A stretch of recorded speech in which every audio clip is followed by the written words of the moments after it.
between Mexico and Cameroon is a distance of more than 7,000 miles. But this doesn't hold back thousands of migrants and refugees from Cameroon and other African nations who travel to Mexico en route to the United States. What caused me to come on this journey is because I was molested by the military of Cameroon. I've got pictures. If you see my face, this cars, yes. I got the pictures live on my phone. So I'm running with my life. Imagínate, tiene que pasar 11 países. Algunos fácil. Yo vi muchas cosas, muchas cosas. Why are they going to the US and not to Europe? Europe is toughening its immigration policies, and every year it's more dangerous to travel there. The route African migrants and refugees take tells us a lot about the humanitarian crisis refugees face all over the world. Desde hace muchos años que Tapachula también es puerta de ingreso a México de este tipo de perfiles no centroamericanos, sino de Caribe, sobre todo Haití y Cuba, y extracontinentales, Camerún, Ghana, Nigeria, Somalia, Eritrea, Etiopía, y también algunos países asiáticos. Lo que ocurre es que ahora es mucho más palpable y más visible porque el Estado ha generado un problema, se ha puesto también muy hostil con este tipo de población.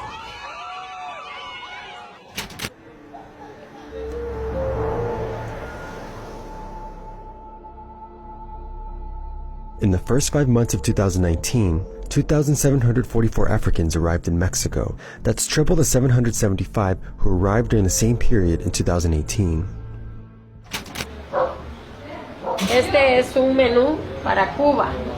Es el menú que preparamos porque aquí preparamos para todos los países. Mama Africa's restaurant is a meeting place for the African migrant community that passes through Tapachula, Mexico. La verdad, los africanos sufren mucho porque ellos me platican que ellos vienen de muy lejos.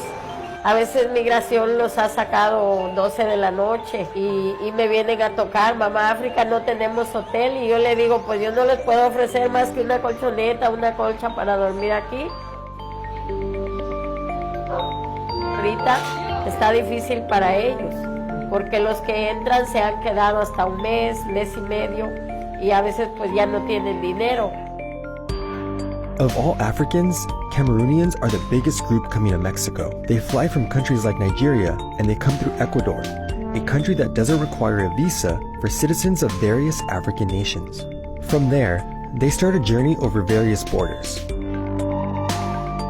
Which was the most difficult part of the travel? Panama, because of the forest. Este é um ponto, mas las madeiras tem um limite.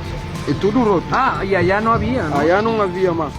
It's a really long trip to come here, but with the help of friends, family, I was able, because I know America as a good nation.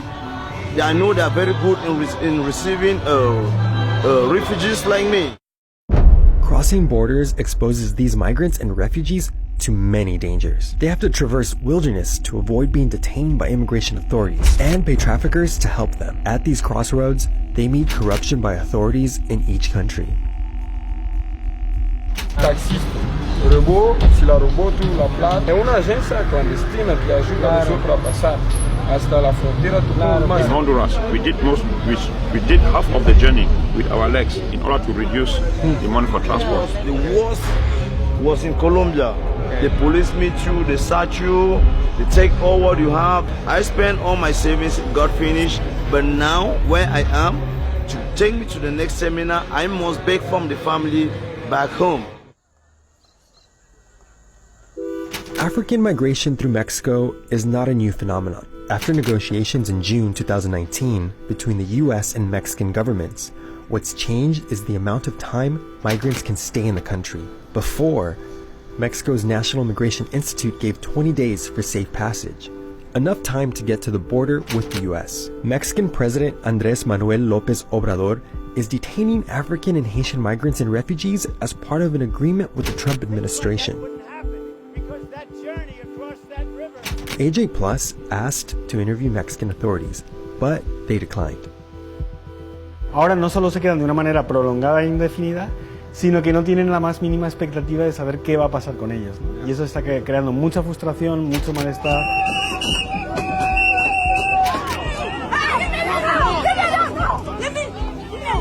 nunca te arrepentiste de haber salido. Claro, claro, hasta hoy yo estoy arrependido porque yo, con la plata que yo fiz este viaje, yo podría hacer algo mejor. People died along this journey due to the fact that they don't have food to carry them through the forest. Like a photo of my own Southern Cameroonian sister on my way, I saw her dead lying in the river, you see? I tried just to snap her from a distance. She was lying on a rock like that dead. The reality is complex in Cameroon, where the English-speaking minority's efforts to gain independence from the French-speaking government has escalated into violence. This, plus high levels of poverty, has made many Cameroonians seek refuge in other regions.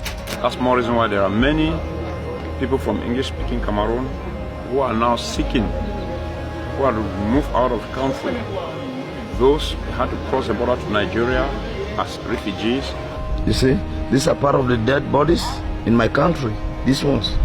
Dead bodies in my country. You see, the killed Southern Cameroonians as if we are animals.